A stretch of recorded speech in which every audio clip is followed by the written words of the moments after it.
Hi, I'm Chris. I like to paint things, and this is a couple of Reaper Bones miniatures.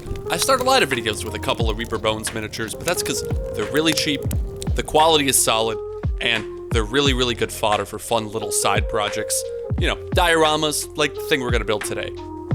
This is a pack of cultists around some sort of weird altar, and I figured what better for the spooky season, not just any spooky season, the spooky season, to make a sweet little cultist around a sacrificial pit diorama. You know, life is like trick or treat. The pit's got some really fun details, a bunch of skulls and wraps and a little knife.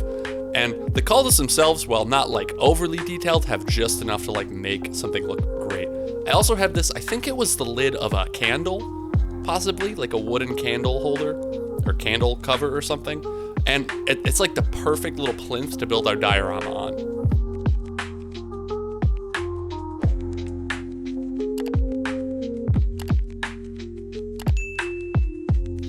So I decided to kind of play around with the layout. I had the idea, obviously, to have a couple of dudes, but I need a couple more elements to make it like a fun, you know, all-encompassing diorama. We need a little bit of ground. I have a spooky, like, Mega Bloks tree or Lego tree, one of those kind of trees that I got from somewhere. And I just kind of played around with layout and shape. Decided on a small hill that I'm going to make out of, like, a foam offcut and a tree, obviously. Spooky season needs spooky trees. So I just kind of like cut this foam up. It doesn't need to be perfect. We're going to cover the whole thing in texture paste later. Not really a big deal. Just cut it up into a couple little chunks. Tried to cut it to like the shape of the circle. And then did a little bit of dry fitting, figuring out what I wanted to do.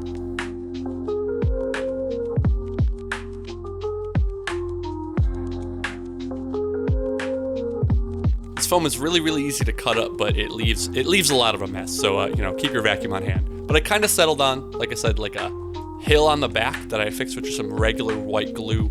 We're going to cover this in like layers and layers of texture paints and ground covering. So just white glue is going to be more than fine for what we need. I don't see this hillside going anywhere. And then I, for some reason, glued down the sacrificial altar with glue too. I don't know. I mean, it'll be fine. Like I said, I'm not too worried about it. The tree, on the other hand, I probably should have taken a few more precautions. It's gonna fall like 3 times in this video. Don't worry about it, it works out in the end, I promise. Now, lately I've been singing the miracles of texture paste versus like my old cheap options for making my own texture paste.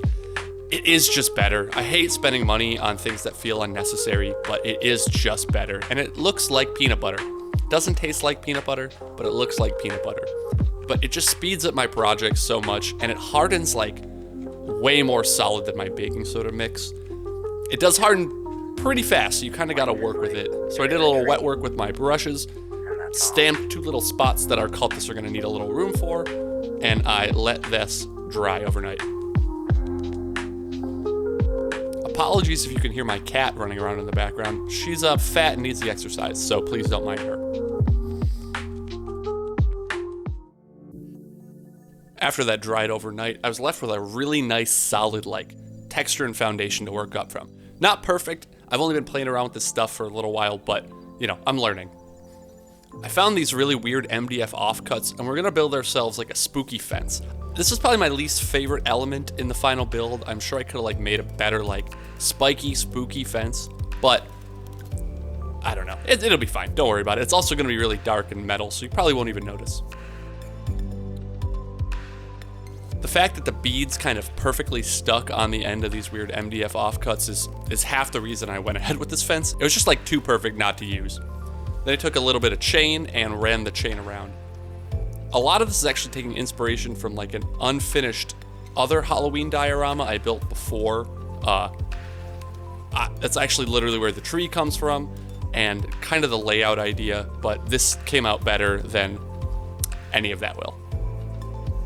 Just stuck a couple of little beads. It'll be fine. Just, I don't know, some gribbles, greeble it up. Probably could have greebled this fence a little more too, but again, it's not at all the focus. If anything, it's just to sell the silhouette. You won't really see it. Then we need a couple fun details. I have this key that I like. I have a weird thing with cultists and keys. My actual set of like cultists from Frostgrave, they all have keys on their back. I find keys very cultisty. Like they have the keys to some forbidden knowledge or something. I then tried to sculpt pumpkins out of green stuff. I kept these pumpkins in here because not all projects come out good, and not all ideas are necessary at the end. Sometimes you can scrap it, it's okay. I did make some really cool candles out of beads and wire. I found this little cup that I stole from my wife's miniature supplies, and I'm pretty happy with that layout.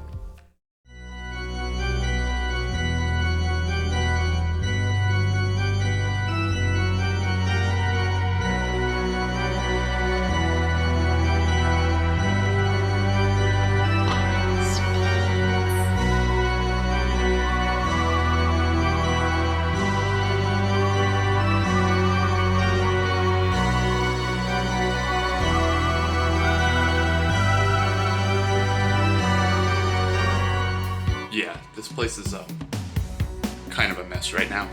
It'll be fine. Yikes. For every like or comment or subscribe, I will clean one thing off this desk. I think.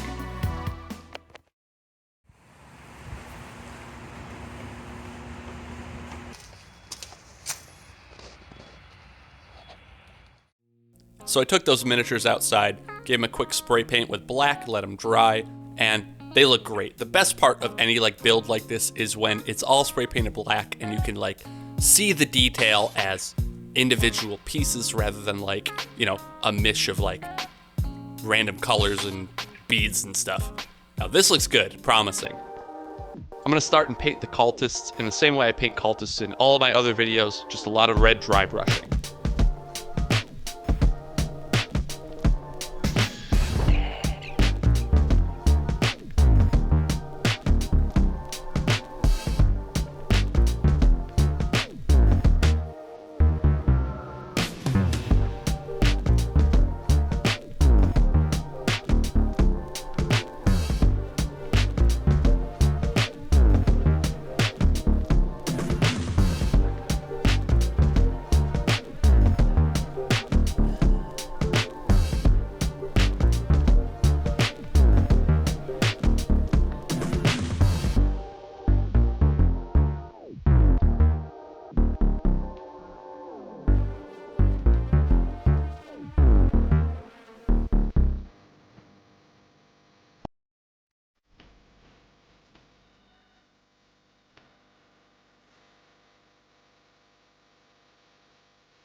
With the cultist done, I set my attention to the base. Now, I haven't painted like, I won't say realistic, but like a nice natural like earth in probably ever.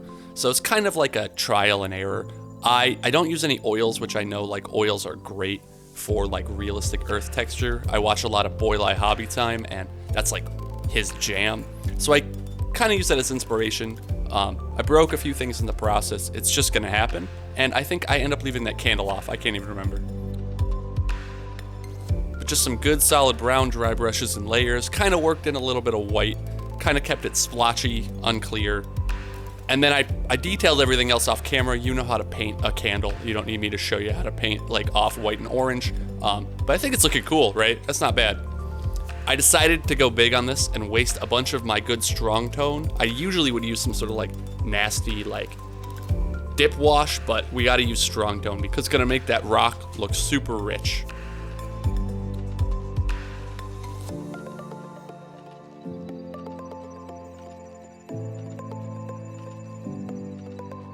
Like I said, I don't normally use strong tone on large things like this, or even on bases. It's usually just not worth it, but for the color you get, I think it looks great. After it dried, I kind of got the layout set to make sure I liked everything. And don't worry, we'll work on the sacrificial altar later, but looking good. I mean, it's really rich color, kind of tied everything together really nicely.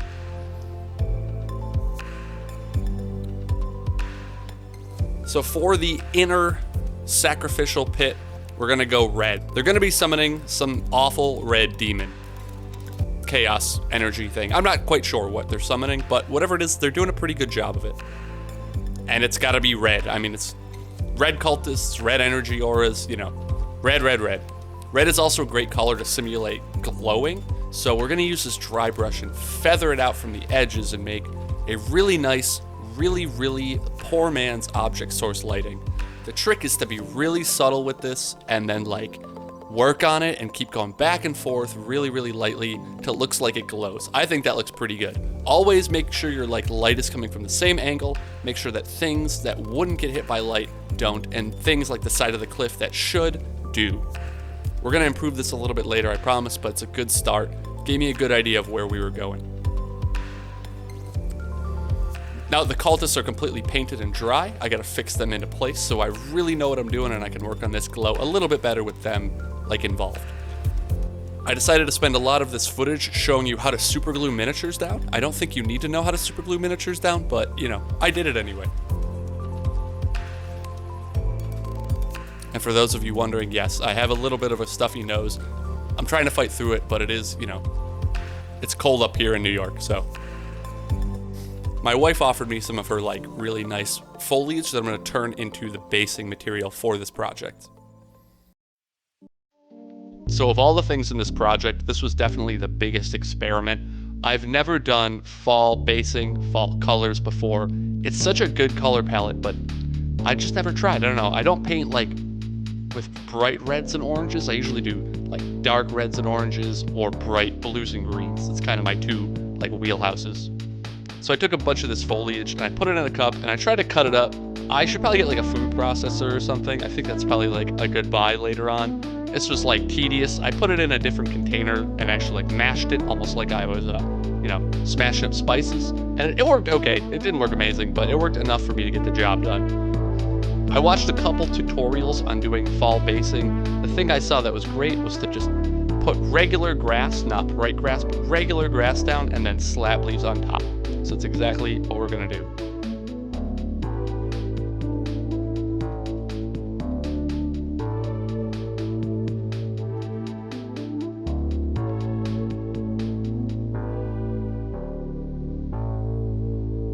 I felt it sold it better to alternate between like two tones of grass. I think that came out really good. Then we're gonna dump glue straight into our fall mixture. They're not leaf shaped. I know Green Stuff World makes like a leaf shaped basing material. Maybe in the future I'll get that. But for right now, this was gonna work just fine. The glue definitely fought me a little bit. I probably should water it down a little bit more, but I was worried about it drying funny, ruining my colors.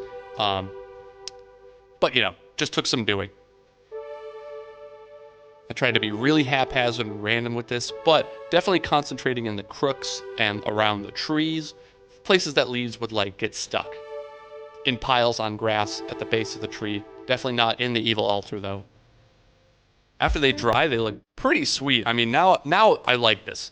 I was really hesitant when I slapped them on, but now they're solid. They're looking pretty good. We gotta do a few things to sell them though, so I am gonna take a little watered down strong tone, slap it on all the leaves, tie them in color-wise, give everything like a bit of shadow, tie it all together so it's not too much of a mixed medium look, because a mixed medium look with like these leaves can definitely look a little bad when everything else is painted with acrylic.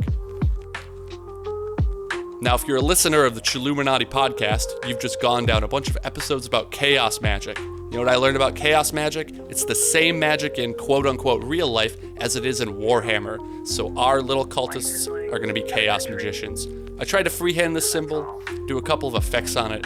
I definitely do a few things off camera, just to try and perfect this. It's never going to come out as nice as I want it to be in my head. I just don't have that good of a freehanding hand, I suppose. But I do a couple layers of like red dry brushes and glazing and layering and a couple, you know, a varnish or two. You know, it's good enough.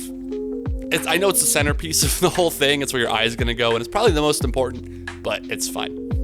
I added a bit of red glow to the cultists and to the leaves to tie everything together. Even the bottom of the tree, that was an important thing that I think added just a nice little touch. Just more red dry brushing. Bring the whole thing together. It should be casting light on everything. And then I painted the base with just a flat black craft paint. Let that dry, matte varnished everything, and I was left with this.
And as always, if you made it this far in the video, thank you so much for watching. If you want to know more about how I paint cultists, I have a couple videos now on painting red-robed cultists. Weird, I kind of keep going back to that trope, but it's fun. It's very fun. You should all paint cultists. They're easy, and they're just, they're just trying to summon chaos in the middle of the woods, guys. Leave them alone. They're fine. They're doing just fine. Anyway, I've been Chris. I like to paint things. Enjoy the rest of your fall if you get fall where you live. If you don't get fall where you live, or you're on like the, a different hemisphere than me, enjoy whatever the heck season you guys are in. Australia. That being said, like, comment, subscribe, do all that good stuff. I've been Chris. Take it easy. And eat some candy. Not too much, just a little bit.